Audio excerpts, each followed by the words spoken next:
Bismillahirrahmanirrahim. Assalamualaikum warahmatullahi wabarakatuh. Masih bersama Golkar Sidoarjo TV dan konten Senin Inspiratif. Konten yang selalu kita nanti-nantikan bagi yang menanti. Yang tidak menanti ya tidak apa-apa. Seperti biasa, salam sehat semuanya bagi yang menyaksikan dan masih tetap sehat bagi yang tidak menyaksikan juga. Episode yang keempat untuk Senin Inspiratif kita kali ini masih tetap seputaran tentang landasan berpikir maupun tentang fungsi kerja jiwa. Seperti yang di konten terdahulu, yang satu, yang kedua maupun yang ketiga masih tetap berhubungan, dan kita kali ini sesuai dengan janji kita di episode yang ketiga kemarin yang sudah kita analogikan bahwasanya proses kerja otak itu sama dengan proses kerja seperangkat komputer atau artificial intelligence yang diciptakan oleh Alan Turing dan lain-lain seperti yang kita jelaskan di pembahasan episode 3. Siapa kita, apa tujuan kita, dan untuk apa kita punya badan, untuk apa kita punya akal, dan semua-mua yang ada di diri kita itu mau kita apakan. Tapi khusus untuk hari ini kita akan mencoba untuk membahas tentang siapa kita dari sudut pandang kepribadian, dan hal ini sudah umum dikatakan di konten-konten manapun maupun di literasi-literasi yang lain. Artinya kita hanya menyampaikan ulang.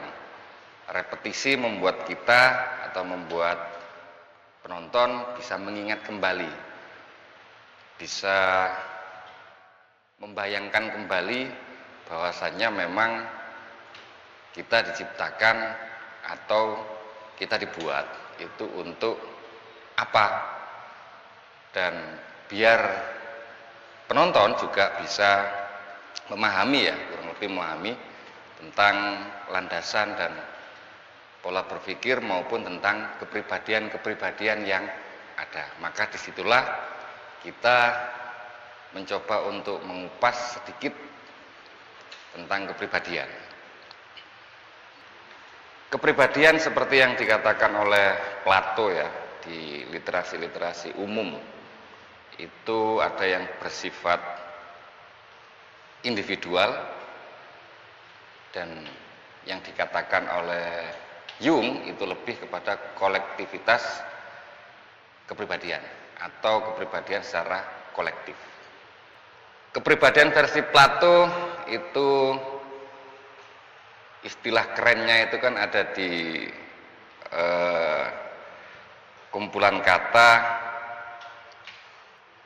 conscious ego dan personal unconscious ego, itu versinya Plato.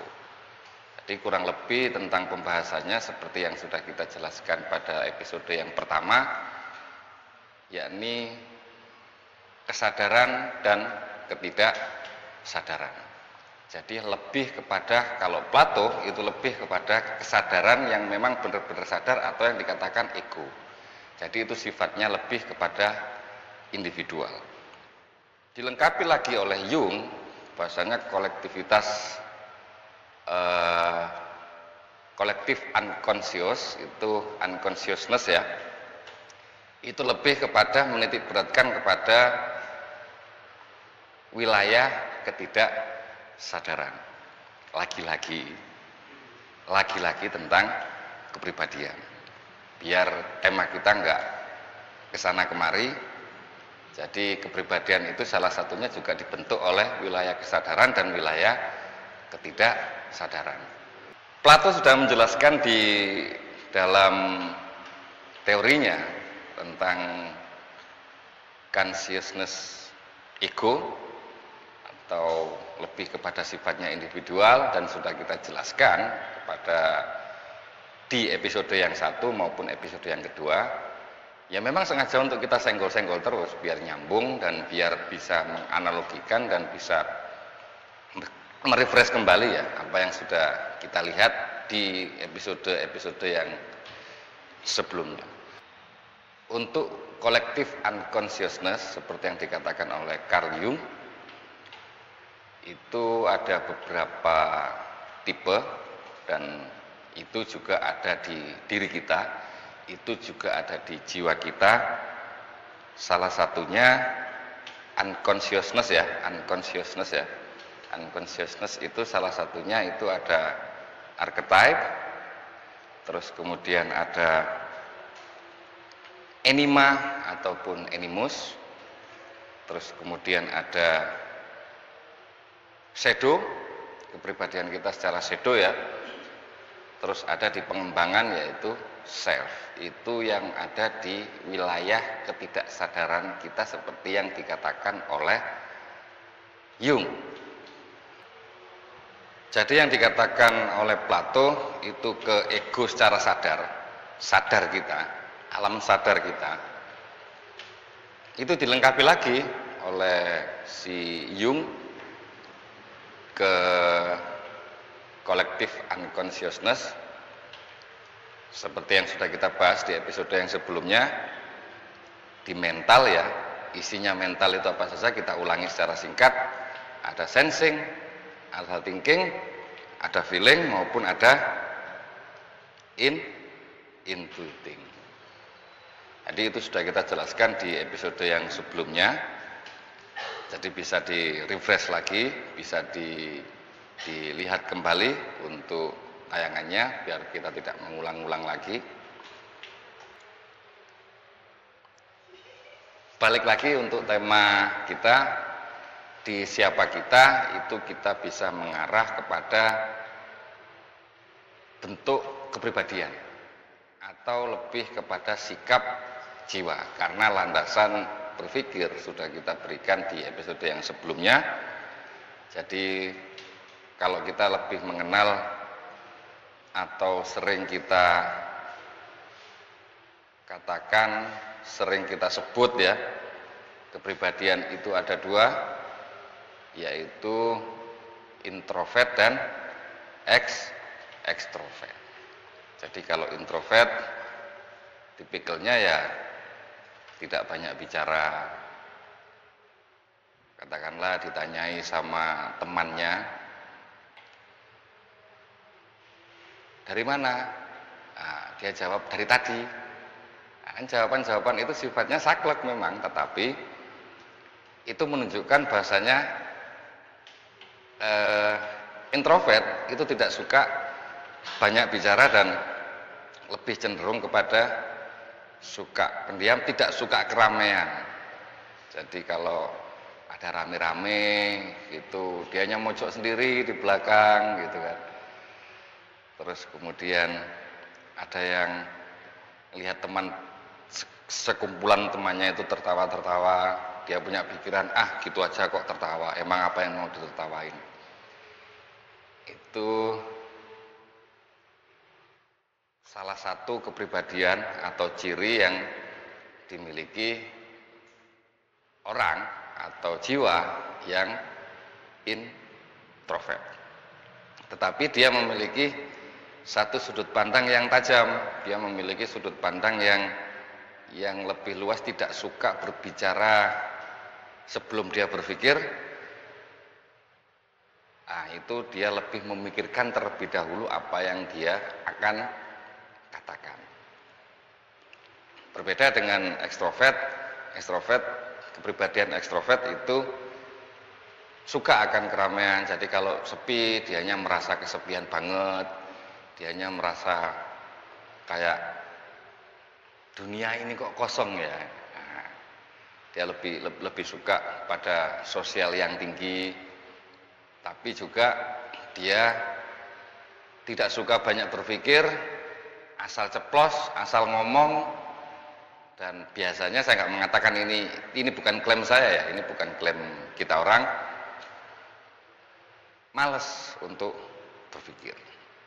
Tapi jiwa sosialnya cukup tinggi atau jiwa komunalnya dia cukup tinggi. Dua kepribadian yang umum digambarkan kepada sikap jiwa seseorang itu lebih bersifat ke personal ya, lebih bersifat ke personal. Seperti yang sudah kita katakan di episode yang sebelumnya, yaitu ada pengalaman-pengalaman pribadi yang sempat dirasakan dan itu masuk kepada wilayah ketidaksadaran. Jadi kalau kita pernah membaca buku, katanya kita itu nggak masuk di otak kita. Padahal itu sebenarnya bukan nggak masuk saja, tapi belum disadarkan, belum dikeluarkan kepada wilayah sadar, belum dikeluarkan kepada wilayah ego. Tetapi fungsinya suatu saat nanti itu akan keluar sendirinya dan akan membentuk sifat atau kepribadian kita. Jadi nggak pernah rugi kalau kita suka membaca, kita suka mendengar, kita suka bereksplorasi dengan ide-ide kita. Itu juga tidak ada ruginya gitu kan kita membaca, karena suatu saat nanti wilayah ego itu akan bermain. Wilayah ego itu akan menjadi penentu, wilayah ego itu akan menjadi satu pensikapan jiwa kita secara sadar, secara pribadi. Kalau unconsciousness kolektif unconsciousness ya, itu lebih bersifat kepada ingatan-ingatan kita yang lama atau ingatan-ingatan para leluhur kita dulu. Jadi jangan dikira, jadi faktor genetik dari leluhur kita itu ternyata juga membawa sifat genetik kepada kita orang yang lahir setelah leluhur kita, setelah nenek moyang kita. Ya kalau mau dirunut kembali ya, makanya kan biasanya ada pembahasan-pembahasan atau bercandaan-bercandaan teman-teman itu, oh ancene bae suka berkelahi, oh, pantas cucunya juga suka berkelahi. Lah itu ada pembawaan-pembawaan seperti itu, pembawaan genetik secara kimiawi, dan itu bisa dijelaskan dalam neuroscientific ya. Untuk sifat itu ada pembawaan-pembawaan, tapi kita enggak sadar. Itu kolektif unconscious juga dipengaruhi itu. Atau manusia-manusia yang sempat mengalami gangguan ya, sempat mengalami gangguan yang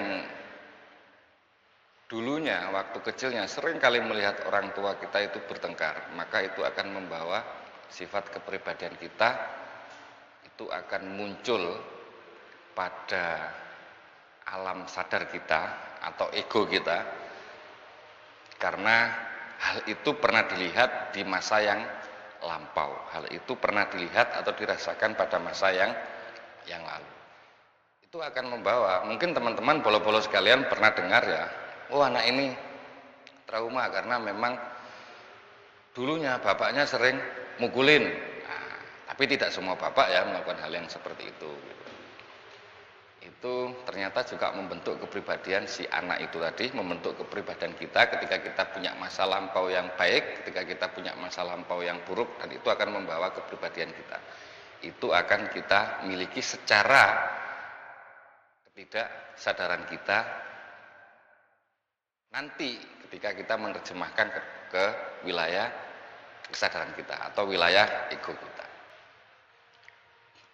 Lagi kita pertebal bahwasanya memang ketidaksadaran secara kolektif unconsciousness ya, itu memang tidak tampak, tapi itu cukup menyetir ya, itu cukup mempengaruhi jiwa kita. Itu jadi suatu saat ketidaksadaran itu akan terpanggil, ketidaksadaran itu akan terjemahkan kepada wilayah sadar kita, diakui ataupun tidak, ditolak ataupun tidak, hal itu sudah jelas banyak sekali. Kalau tidak jelas, maka tidak ada psikiater atau psikolog ya yang menjadi profesi untuk penyembuhan secara mental. Ketidaksadaran yang pertama atau kepribadian kita ternyata dipengaruhi itu juga, itu archetype ya, sudah yang kita jelaskan tadi. Yang pertama, archetype itu lebih kepada sisi imaji atau sisi bayangan-bayangan kita yang ideal. Bayangan-bayangan kita yang ideal, kita enak melihat matahari, kita enak melihat bulan, terus kemudian kalau ideal kan, terus ada lagi yang kalau kita mengagumi sosok Superman, kalau pahlawan yang di luar sana, terus ada kalau di kita itu ada Gajah Mada atau Gatot Kaca, sama-sama superhero, itu ideal. Superman itu yang celana dalamnya di luar itu loh ya. Bajunya saja yang berbeda, itu bentuk imaji kita atau bentuk ketidaksadaran kita, collective unconsciousness di bidang archetype. Archetype yang pertama jadi menggambarkan imajinasi kita, menggambarkan tentang bayangan-bayangan kita pada sesuatu yang ideal. Jadi nanti bagi yang laki-laki satu misal, saya mengidamkan seorang istri itu yang soleha, seorang istri yang cantik, seorang istri yang baik ya. Itu kan idaman-idaman atau bayangan-bayangan yang ideal atau imaji-imaji kita yang ideal. Dan tidak bisa dipungkiri itu pun juga pernah dibayangkan bolo-bolo sekalian. Nah, itu masuk dari sisi archetype tadi. Collective unconsciousness yang berikutnya lebih kepada persona ya, lebih kepada persona, yaitu udah bahasa gampangnya gini aja.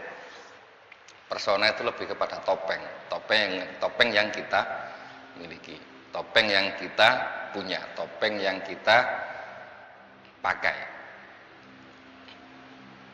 Kesannya kok negatif banget ya kalau kita menyebut kata topeng, kayaknya manusia itu berpura-pura karena punya topeng, dan itu tidak bisa dipungkiri karena itu masuk ke dalam wilayah ketidaksadaran kita.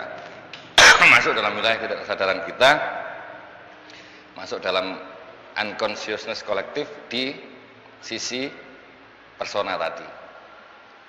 Jadi topeng itu kapan kalau kita mau ke masjid maka kita harus baik-baik saja, kita harus diam-diam saja mentaati satu peraturan yang berada dalam masjid atau norma yang ada di dalam masjid. Itu sebenarnya topeng yang kita miliki atau persona yang kita miliki.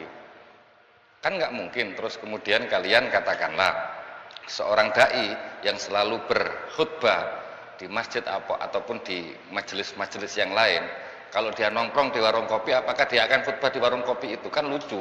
Nah, jadi topengnya harus diganti seorang dai itu tadi ketika mau ke warung kopi.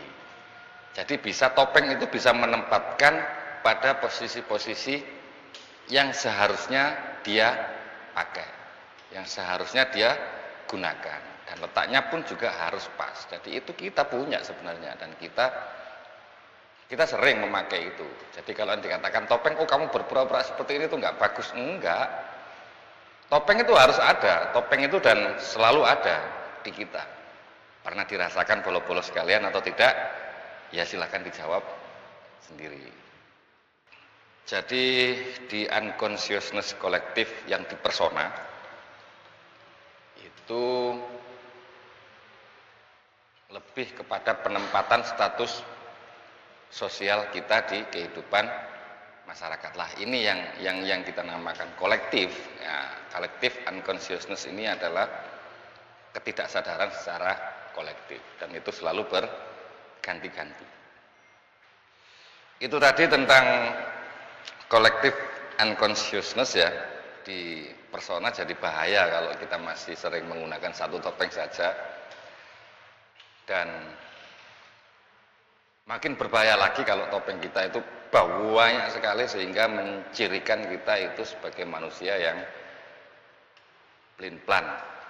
Seperti itu, jadi masuk di kolektif unconsciousness tadi, ketidaksadaran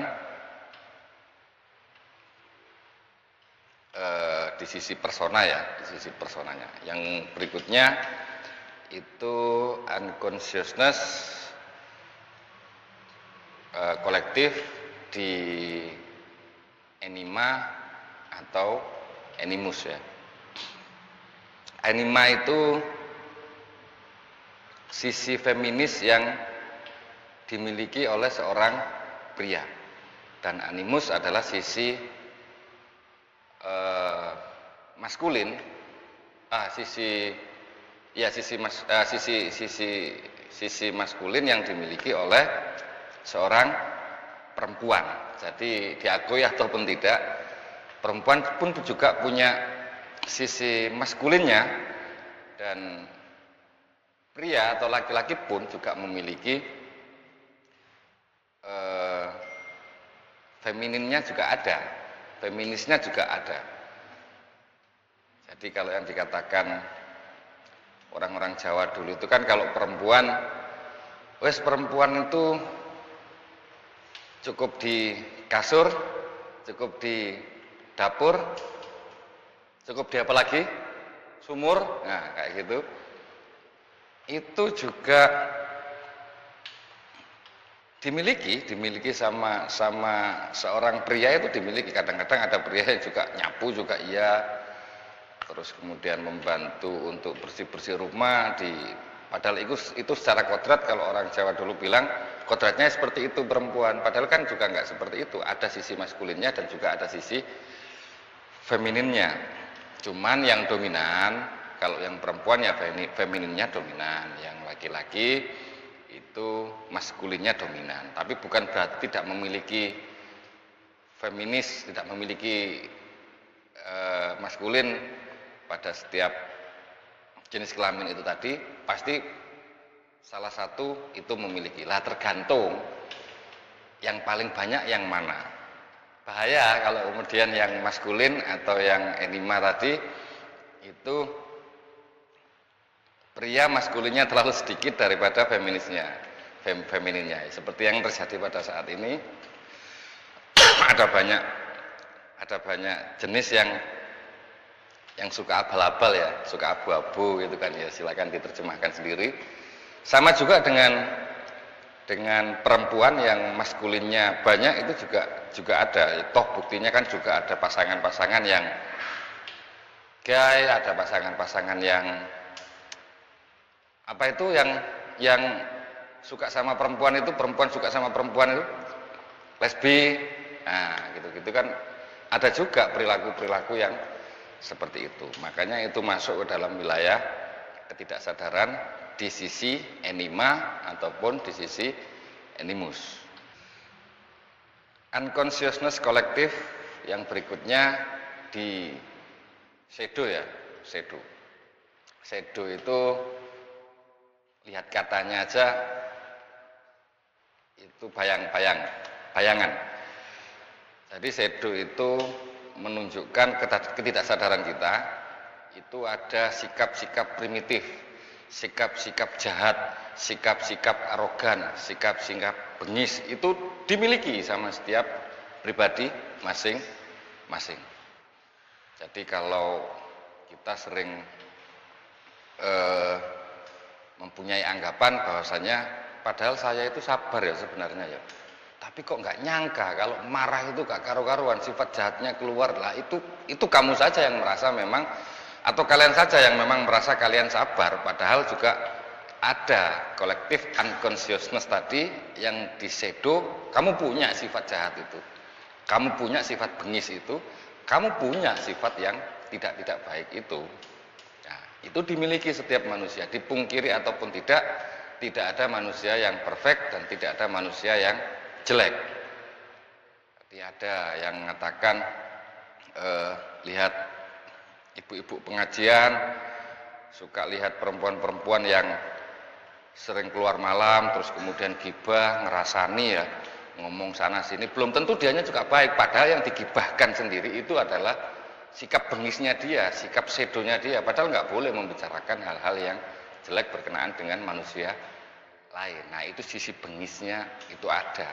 Manusia itu memiliki sisi sedo, dan itu tidak sadar. Itu masuk di collective unconsciousness yang tipe sedo tadi. Jadi jangan sombong kalau kemudian, oh saya itu seperti ini, saya itu seperti ini. Enggak. Kamu bolos-bolos sekalian pasti memiliki sisi sedo yang ratingnya itu ya beda-beda, bermacam-macam ya. Yang berikutnya yang di unconsciousness kolektif, di shadow itu ada yang dinamakan defense mechanism ya. Defense mechanism ini ada perilaku atau sikap jiwa manusia, sikap jiwa pribadi masing-masing itu defense mechanism. Defense mechanism itu suatu contoh ya. Sebelum kita dilabrak, maka kita ngelabrak duluan. Sebelum kita dinyatakan salah, maka kita menyatakan salah duluan. Defense ya, melakukan defense itu dimiliki setiap manusia masing-masing. Sebelum kita digibahi, maka kita gibah duluan. Sebelum kita melakukan satu gerakan yang ini, maka kita melakukan itu gitu kan. Tergantung bagaimana kita mensikapinya dan tergantung bagaimana defense mechanism yang dimiliki. Kalau tidak melakukan sesuatu yang hal yang jelek, ngapain kita ngelabrak? Kalau tidak melakukan sesuatu yang jahat, ngapain kita harus melakukan sesuatu yang jahat? Sebelum dijahati, maka kita jahatin duluan. Nah, itu ada di setiap manusia, di setiap sikap atau pribadi, bolos-bolos sekalian itu ada. Itu untuk collective unconsciousness di tipe sedonya. Dan yang terakhir, bolos-bolos sekalian, di collective unconsciousness yang di tipe self. Di tipe self ini manusia punya intuiting seperti yang sudah kita jelaskan di episode sebelumnya. Jadi setiap manusia punya hak untuk berubah lebih baik atau berubah lebih jelek. Itu masuk dalam sisi atau tipe collective unconsciousness yang tipenya ada di self. Melakukan suatu komparasi, melakukan suatu akulturasi antara introvert dengan ekstrovert.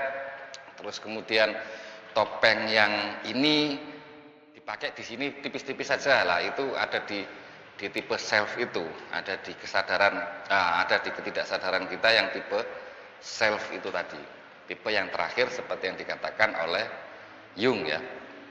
Seperti yang dikatakan oleh Jung, dan itu memang ada akulturasi itu, memang ada percampuran tipe-tipe atau percampuran jiwa-jiwa kita. Akhirnya muncul topeng baru lagi yang seperti ini. Akhirnya muncul lagi kepribadian yang seperti ini.